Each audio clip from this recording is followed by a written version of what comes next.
Hello, I'm Donnie Swaggart, and welcome to Take 5. Now, for those of you that don't know what I'm speaking of, we are taking several different of our crew members and asking them 5 specific questions as it regards preachers, Patriots, Providence, and their involvement in the putting together of this program.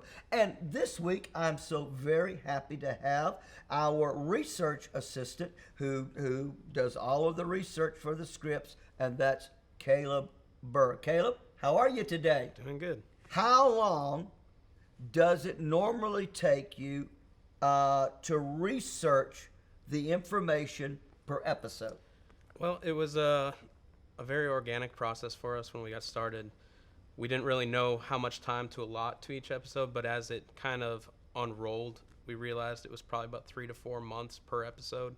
Some episodes took a little bit longer, just because of the nature of the time span of them. So you would spend 3 to 4 months on one program researching the content. A lot of it wasn't necessarily chronological. Some of it was simultaneous. I'd be researching episode 1 at the same time as I'm researching episodes 2 and 3. So a lot of reading going on, and it was a good group effort of getting that information and breaking it down into what we could use in the individual episodes. Where did you get the books? What kind of resources did Everywhere. you rely on? We relied heavily on books that were from a Christian perspective, good historians, men like William Federer and Peter Marshall. But as well, we would go straight to the sources. We read in regards to, for instance, the episode on the Plymouth Plantation, the first Christian colony here in America. We were reading William Bradford's books and, So trying to make heads and tails of that. Well, I'm sure that was written not in modern day English. Exactly. So in the studies that you were doing and the research, I'm sure there had to be some interesting things that you discovered while researching that you didn't know yourself. Yeah, definitely. For the one that comes to mind the most was, as I mentioned him already, William Bradford, and the story of when they came over and sailed the Atlantic to get here to America. The struggles that they went through were incredible. It was one of those things, like I knew some of it, having studied a little bit of that in elementary school and in high school. But when you break down what he went through, and the whole colony as well, but specifically him, some horrific tragedies with his wife dying immediately after he makes landfall. He comes out with this scouting group, and during that night when he returns, he comes back to find out that his wife passed away.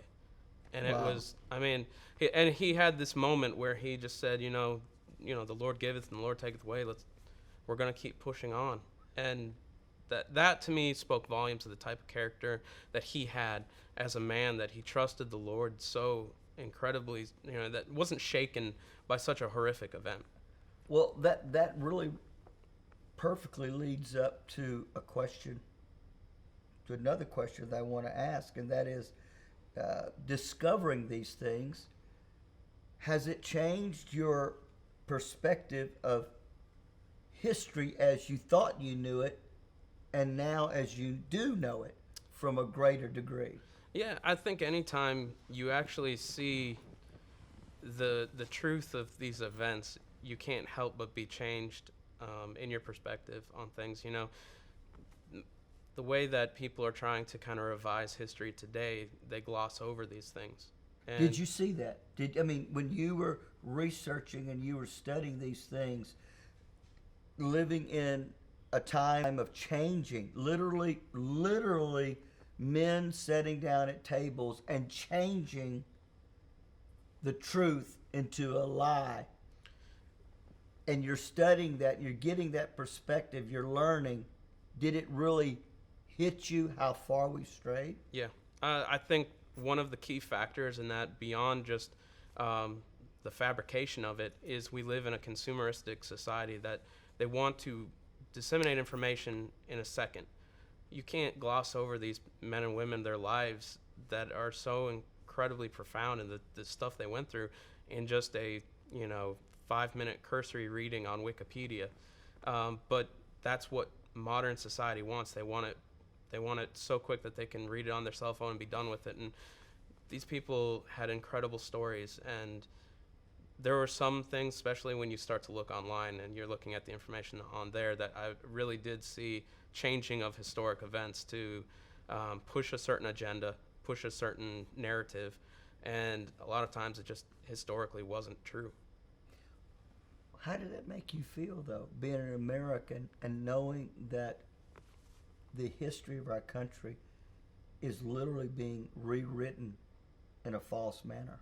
I'm definitely angry. I mean, the information that's out there nowadays that my children will read, unless I help them along in their education. If I just let them be and they just read whatever's out there, it's going to be completely fabricated. It's going to be from a totally different perspective than what actually happened, and it's frustrating to say the least. But I mean, it makes me downright angry. The stories of the founding of this country are something that every child should hear, something that every man and woman and child in America should know. It's that important, I believe, to our faith. But just as a citizen, you should know these things, and it's being completely rewritten. Would you agree that that's one of the reasons why the millennials don't appreciate their American heritage, because they really don't know the suffering and the sacrifice? And they've basically been bred to believe a lie. That brings me to my next question. In all of your study and the research for whatever program that you are working on, has it made you, as a citizen and a Christian, appreciate the importance of our nation's Christian heritage even more? Yes, definitely. I keep going back to Plymouth, but that's one of the subjects in my research that stuck out to me the most, I think, was Plymouth. There's so much there that I guess I wasn't aware of in regards to how they operated in the beginning stages of the colony. I mean, I knew that they were pilgrims and that they were, breaking off from the Church of England, that they were coming over here, seeking a place where they could worship the Lord in freedom. But I didn't realize to the extent of, I guess, what would cause someone to make that decision. I didn't realize how to leave home and family. I didn't realize how miserable that you know. was.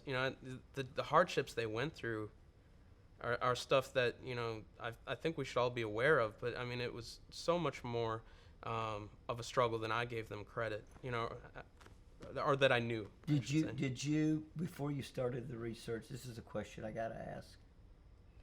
Did you know that there was a difference between a pilgrim and a Puritan? Yes, I did, but in some of the early conversations in our writing and researching, that was where we spent the most time, because we wanted to make sure that we knew the difference and clearly spelled out the difference, because I hope I'm not ratting on them, but I was the only one that did know there was a difference, I think, in the initial stages.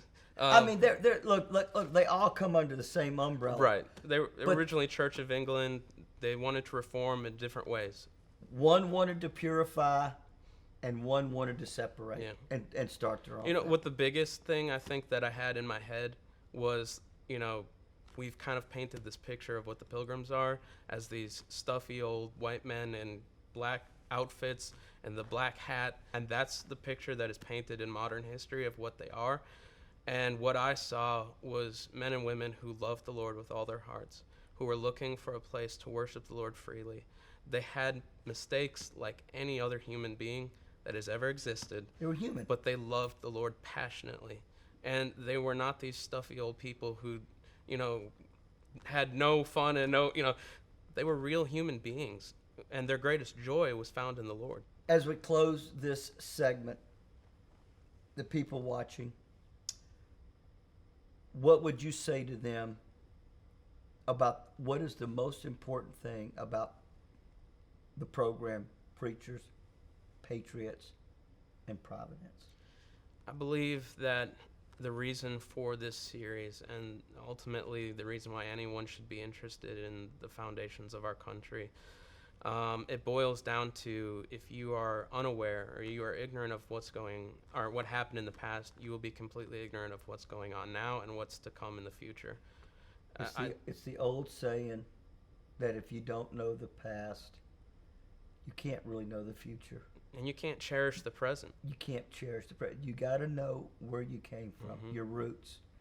We've been talking to Caleb Berg, our researcher, one of our researchers here on Preachers, Patriots, and Providences. We want you to tell others about the website, and it can be found at www.donnieswaggart.org, and click on the icon that says Preachers, Patriots, and Providence.